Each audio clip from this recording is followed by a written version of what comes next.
Welcome to Dead Man Talking. Tonight's story is part 6 in the incredible series by the wonderful mind of Wanahee.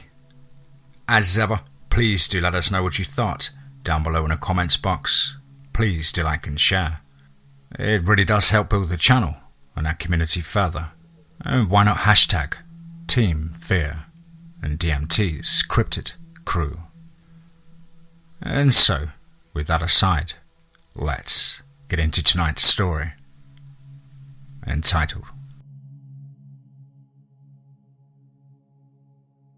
Camp Wanahee, Part 6. Let's get straight into that. Alright, I'm sorry about the cliffhanger. I'm back now, though apparently the whole now itching thing is just part of the summoning that's going on, which is super irritating. A couple of the campers and counsellors decided a good solution was to rip off their nails. We've hidden the pliers from everyone else. Seems like a good idea. Anyways, let's get back to where I left off. Are we going to keep going? Marcus asked. We have no other choice, I said as I began walking again. Our progress slowed greatly as we had to be much more careful about not making any noise. When we spoke, it was now barely above a whisper. The screams continued off and on. We tried to figure out the direction of the sound, but doing so was so difficult. The reverberation of the scream in this cavern was disorientating and made it difficult to pin down where it was originating from. It wasn't long before we noticed a growth of some kind on one of the trees we passed. It was a sickly pale white that glistened wetly from our flashlights. The tree around it had turned grey. Tendrils of white flesh spread from its centre, making it a foot across. In the centre of it there appeared to be an opening. There was a single thick protrusion that waved in the air as the whole thing pulsed. As we continued, we found there to be more and more of the growth. The further we went in, the larger the infestation on the trees became. They looked withered and had no leaves. The grey tube was as thick as a finger and a foot long on some of them. Is that some kind of parasite? Marcus asked. Looks like it, Maria said. And definitely avoid touching anything. Something's weird about it, I said. It looks fleshy, like skin. Yeah, you're right, Marcus said with disgust. It seemed familiar, and I was trying to figure out why that was. Another muffled scream echoed throughout the cave, bringing a terrible revelation.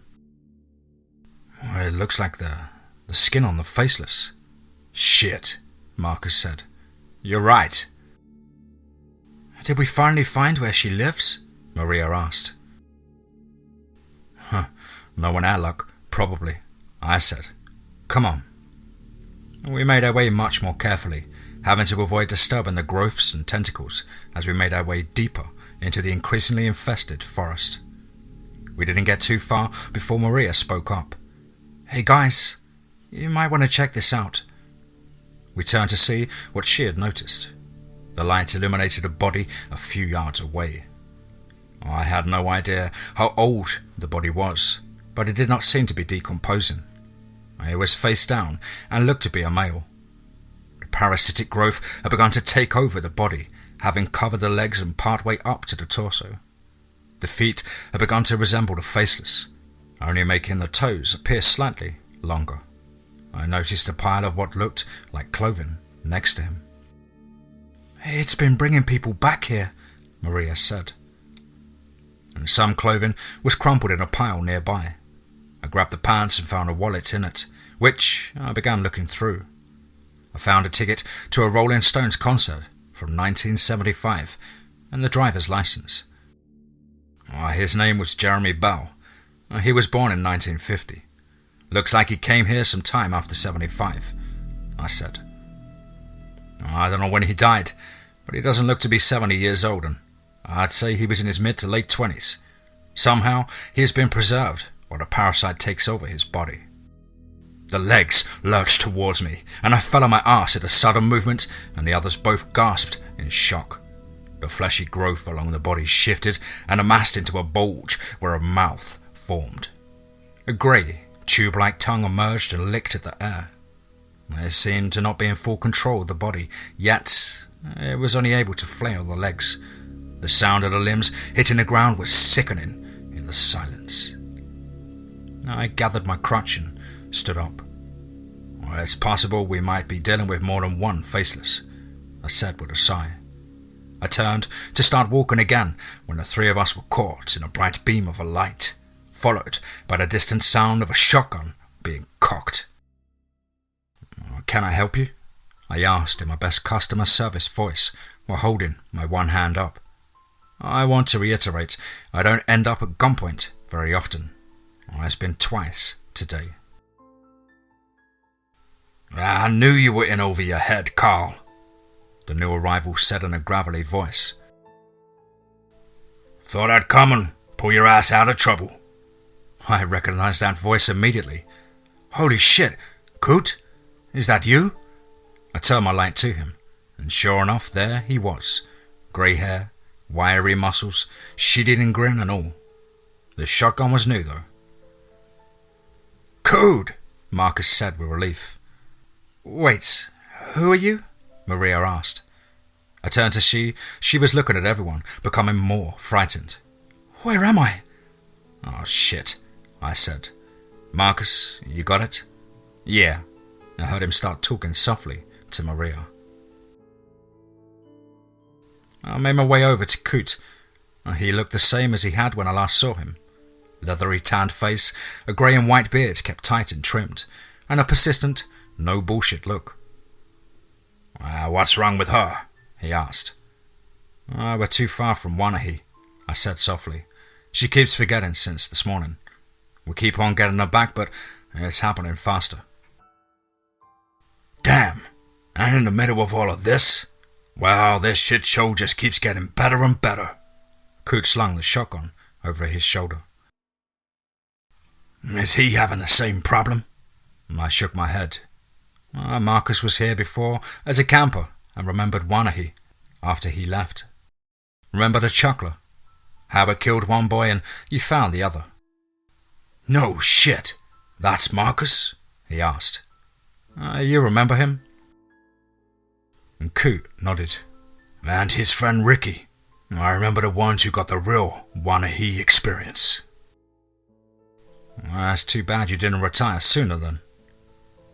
"I had to wait on your slow ass to get here before I did." Coot punched my shoulder as the others approached. Maria was back to herself. "You three ready to go into what looking to be hell itself?" We nodded, feeling a lot more confident than we probably should have, but we had Coot with us now. It also looked like he was packing. The shotgun was obvious, but I could smell ozone and some other faintly alchemical scents coming from his backpack as he began walking. We followed eagerly behind, and passed a few other particularly infested corpses. Some were older, others younger. Most of them didn't react to our passing, but we tried to skirt around them as best we could. "How did you find us?" I asked after we took a break. "Tuita called me, told me that hell was literally breaking loose, talking about demons and there being too many doors. Came up and asked the dipshits you left at Wanahee where you had gone. And they had me talk to Mira, and she sent me this way." "Oh," I said, nodding my head and then realizing something. "Wait, Tuita has your number?" "Yeah, we're good buds. We smoke all the time," Coot said nonchalantly. "You gave Tuita your number, but not me, the guy you left in charge of all of this shit?" I asked, feeling rather angry over this. "Yep. I was retired and didn't want anything else to do with Wanahee. You were my out, Carl, and I took it," Coot said without looking at me. "I didn't want to come back, truthfully. I didn't want to be here to begin with. I also don't want the world to end, and if Tuita was calling me about it, I knew it would be big." I didn't say anything back as we started walking again. He didn't seem to want to continue the conversation. Oh, this was unusual for Coot. He used to be so friendly, even if he was a hard-ass. He'd never sounded this angry when talking about the camp, but it reminded me of something I had been wondering. Why can't we forget this place, Coot? I asked. I don't know. I never figured it out, Coot replied tediously. That's weird. Marcus saw his friend being eaten. You saw Vicky killed. I had her. But that's not it. So many kids and counsellors have seen horrific things like that at Wanahee and never remember or come back. So why do we remember? I told you. I don't know, Coot growled. There's something missing. Ricky died because Marcus had invited him along, and then he ran away. I was the reason. I trailed off as I made a connection. He and I were both responsible for what happened, and Coot didn't respond. Oh God. I stopped walking, realization flooding over me. You lied about that night. You lied about what happened when you first encountered the faceless, didn't you? I'm not fucking talking about this, Carl. Drop it, Coot said in a harsh tone as he continued to walk. You were the reason Vicky got killed. Marcus and Maria came up next to me. What are you talking about, Carl? Maria asked. Coot had stopped walking, one of the fleshy trees hanging over him. His hands were balled into fists. Marcus and I remember Wanahee because we were the causes of our trauma. We were directly responsible for what had happened, I said. That's what we were missing, Marcus. Coot never told us the truth, so we couldn't figure it out. Coot? Marcus asked. Is that true? I'm not going to talk about this. His voice was getting louder as he turned towards us. I told you to fucking drop it. What did you do, Coot? I demanded. Shut the fuck up, Carl. You think you have any right to demand anything from me? And Coot was shouting and making his way towards me. Tell us what happened, I shouted back. I could hear the muffled screaming in the distance. I tripped her, Coot shouted, a mad rage in his eyes. I was way too high and lagging behind. I knew the faceless was going to get me, and so I tripped her.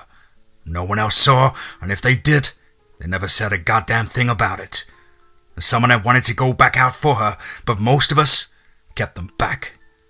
I figured she was hungry, and once she fed, she would leave us all alone. And she did. Took Vicky's headless corpse and left. And Coot stepped in close to me, his face inches away from mine. He dropped his voice to a venomous whisper. Is that what you wanted to fucking hear? Huh? Coot stabbed a finger into my sternum. Fine. I was the reason Vicky died. Coot had been my mentor, someone I thought was a pretty decent guy. I looked up to him. I'd come back to Wanahee like he had, but I had hoped that our similarities ended there. All of this shattered in front of me, and now I was angry, even though I had no right to be. You don't even care that you did it, do you?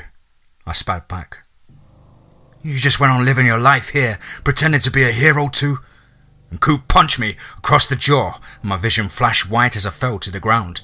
Marcus moved to help, but Coot already had his shotgun trained on him and Maria, and they didn't say anything. Coot put a foot of his boot onto my chest as he met my eyes again. Of course I cared, you dumb piece of shit. That's why I came back here. I came back as penance for what I did. And then he shook his head. I'm not some goddamn saint. I don't give a rat's ass about this place, the campers, or the counsellors. I would much rather burn Camp Wanahee to the ground. Better yet, if I could find the owner, I would throw him in there too, and make him deal with his shit himself. I wanted to leave. I wanted to forget like all of the others, but I couldn't. And when I heard that owner was going to reopen this hellhole, I tried to convince him not to do it, and then I tried to hunt him down to kill him. And when I couldn't do either of those things, I told him to hire me on to protect those I could. not because it was the right thing to do. I remembered what I did to Vicky, and I couldn't live with myself, couldn't sleep. I just wanted my conscience to leave me the fuck alone. Now it's your turn. The universe gave you your sentence for what happened to Ruby. You need to own up to it. You need to pay what is owed. Another scream tore through my mind. Carl, please, don't leave me. No one else could hear it, the scream of a memory. A girl. I tried to push it to the back of my mind. The side of my face was swelling and my lip was split. Well, that figures, doesn't it? I never thought you were a great man. I thought you were crazy, but I didn't think you were such an absolute piece of shit. I spat out some blood as I stood up. Carl, I really don't fucking care what you think about me, he said, replacing his shotgun. I've carried the guilt for so long. The Faceless is here, and I'm gonna kill that bitch or die trying. I figure either way, I could finally be rid of the screaming. And the screaming in my head was still there, calling my name, begging me to come back. They turned from fear to screams of absolute agony. It took some effort, but I managed to push the memories out of my head for the time being. You were never able to do it before. I've got some new things to try. Coot cut off abruptly. Something had moved behind Coot, and he noticed my eyes go wide. Coot was about to say something, but I signaled for him to stop and to look behind him. As he turned, I could see what I had hoped wouldn't be the case. There had been too many bodies that were infected, though, and 10 yards away stood a Faceless, up and walking around. And there was no longer just one, but who knew how many others. Okay, I know you will be mad about this, and I didn't want to do this. Cliffhangers are the worst. Well, sadly, I have to cut off here, though. Believe me, I wanted to get through all of what happened on this day, but there was a lot. Also, it sounds like something is going on outside. I think people are trying to break into the shed to get the pliers. Either that or something else terrible is happening. Maybe both. Who the hell knows? Everything is going to shit. I'll pick this up tomorrow.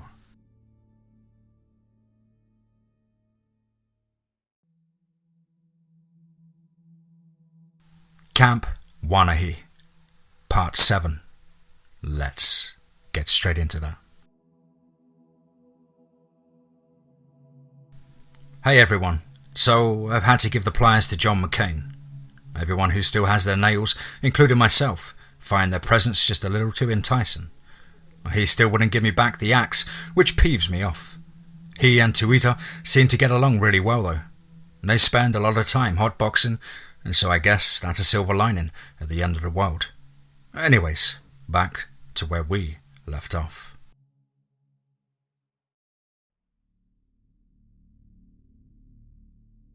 The Faceless that stood before us was small, maybe 4 feet tall.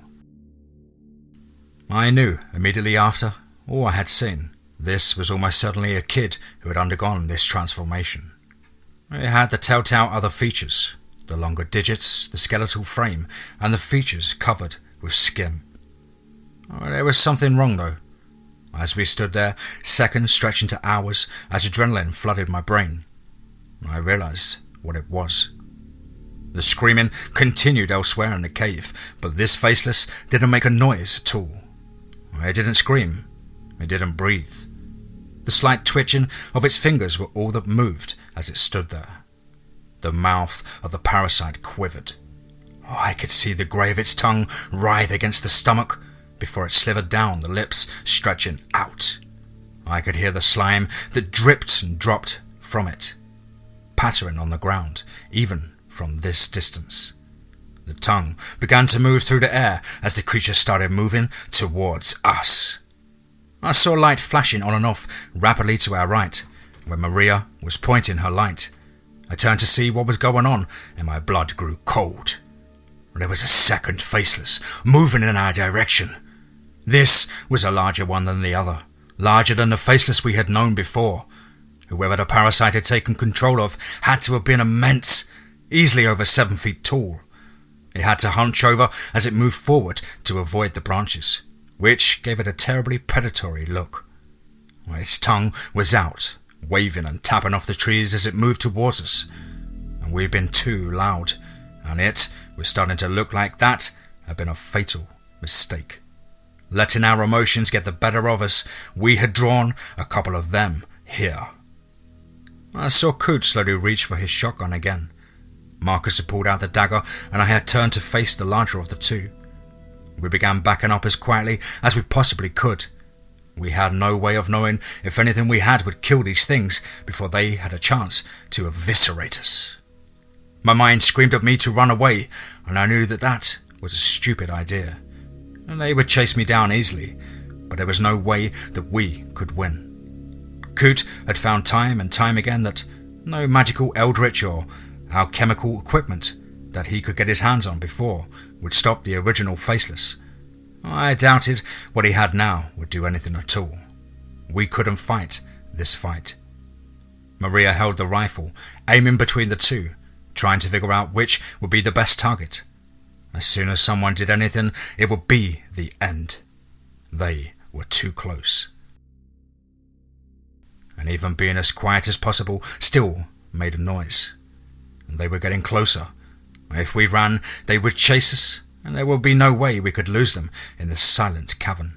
No, there had to be something else. We had to distract them. I whipped my pack around and unzipped it. Something loud, I thought. I need something loud.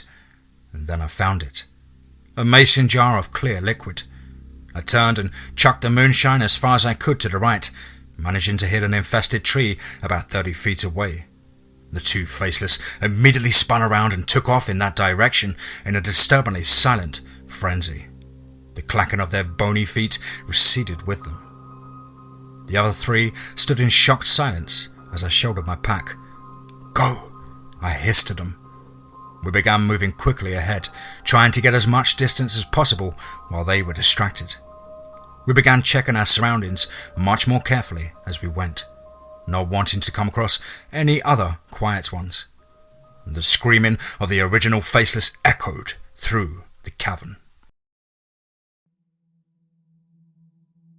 We had travelled easily a couple of miles since we had entered this cavern. It was beginning to feel like we had somehow entered an endless underground nighttime flesh-tree forest. Since no one felt like talking, it gave me time to think. I certainly didn't want to, but I couldn't shake what Coot had said. I have always ignored thinking about Ruby, thinking about that night. Now I was flooded with memories. I remembered watching the stars, the smell of her shampoo, the warmth of her body, and the feeling of her kiss. I remember something was off, something that worried us, the look of fear in her blue eyes, a shape in the darkness gliding towards us. I shoved those thoughts away. This wasn't the time for that.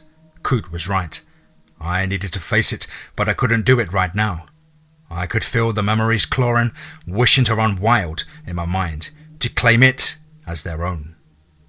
There was a part of me that wanted to give in and let it drive me to madness, to insanity. Perhaps that would be a relief. That possible relief sounded so tempting. Even so, I resisted and focused on keeping quiet as we moved forward. Time and distance meaning nothing in this void of blackness and trees. It wasn't much longer before the trees started to thin. The thinning trees gave way to a clearing. Our flashlights revealed something that caught all of us, even Coot, off guard. There was a Victorian era home in front of us, beautiful without being over the top in size or style. The grey-blue paint of its exterior and the white of the trimming had begun to fade and peel badly, though the structure still seemed to be in mostly good shape. The front door, scratched all to hell and hanging lopsidedly from a single hinge, was wide open. "Oh, of course there will be some creepy old house here," Maria whispered. Coot, Marcus and I gave her a confused look. She just shook her head and approached the house, and we followed after her. And from the doorway, our lights revealed an entrance, It was in disarray, with a couple of rooms and hallways that branched off. A stairway could be seen further down, and we stood around the doorway. "All right," I whispered. "What should we do?" Coot was already going inside. "Coot!" I hissed. He turned to look at me. "We need to go," he said as he turned to look at me with contempt. "Or have you forgotten about the fact that the world is going to end if we don't find this traveller? Come on!" He continued inside, shotgun in hand, checking each room as he passed them. The three of us shared a look. I just shook my head. "Don't go far from each other. Try to stay on the same floor." And they nodded, and we entered the house. The floorboards creaked dully as we made our way inside. The smell of age and mildew hung in the air.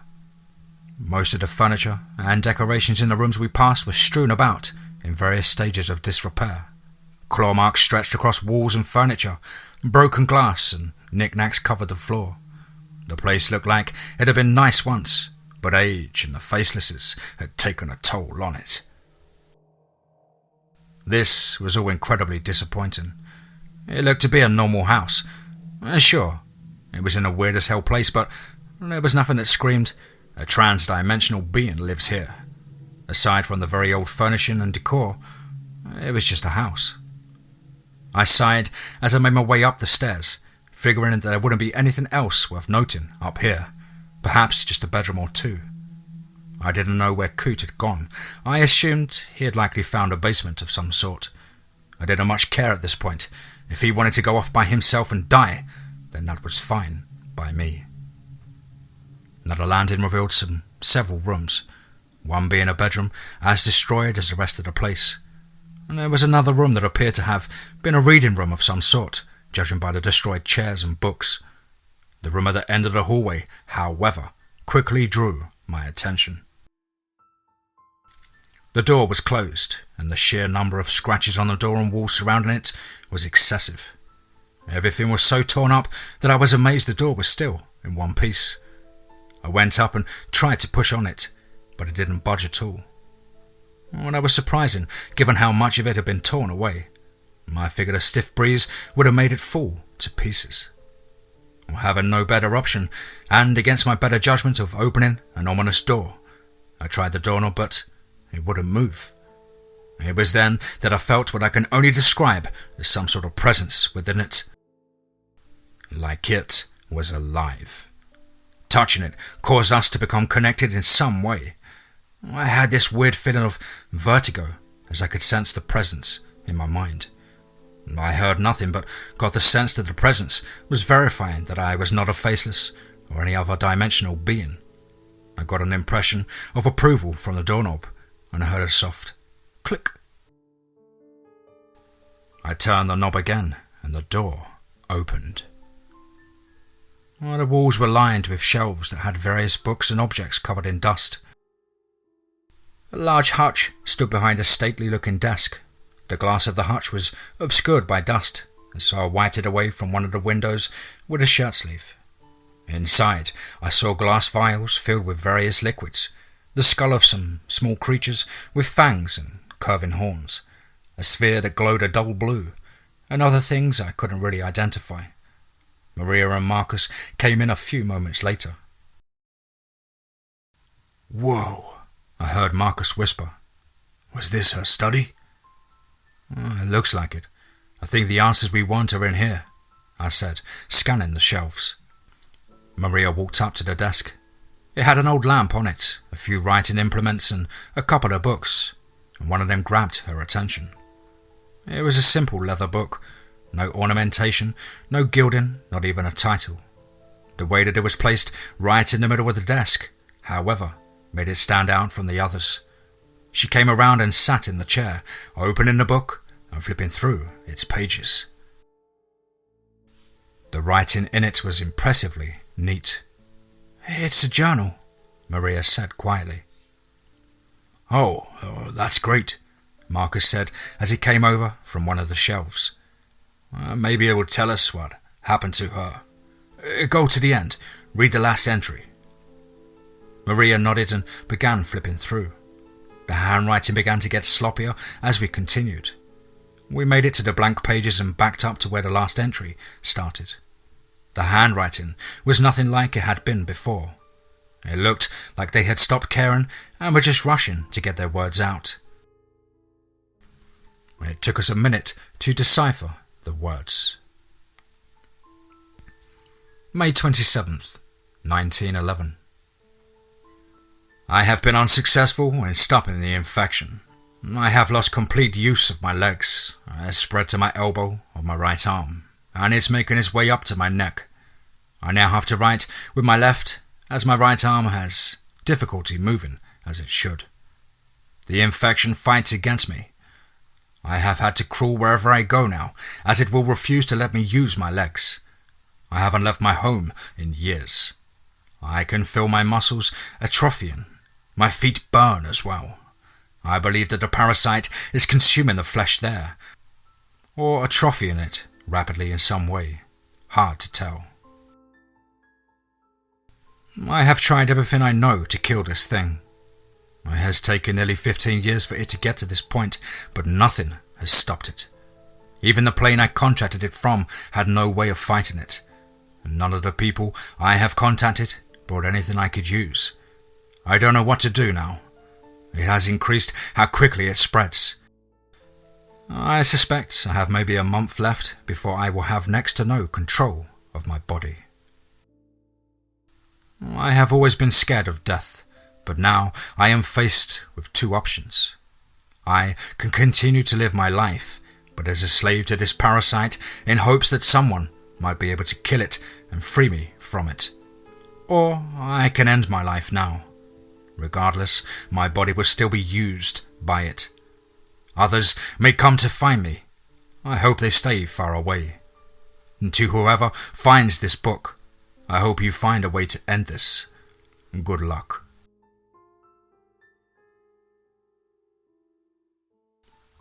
Alright, I have to end it there. I've got to go watch some of the kids. They keep wanting to let the one of blood and flesh rise. We've had to stop several of them from ritually sacrificing each other or counsellors that were overpowered. I think we might have a way to stop the summoning soon though, and we've been brainstorming a plan. I'll tell you guys about it when I get the chance.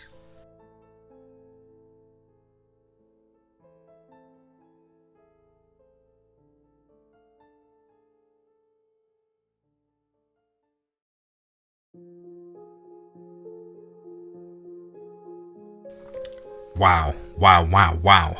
And another one. Wow.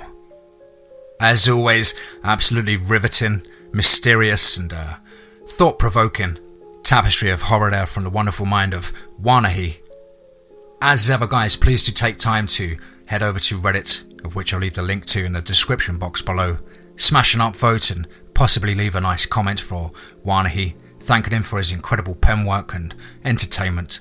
It really does help them build a presence as a writer on the Reddit platform. Of course, as ever, please do let us know what you thought down below in the comments box.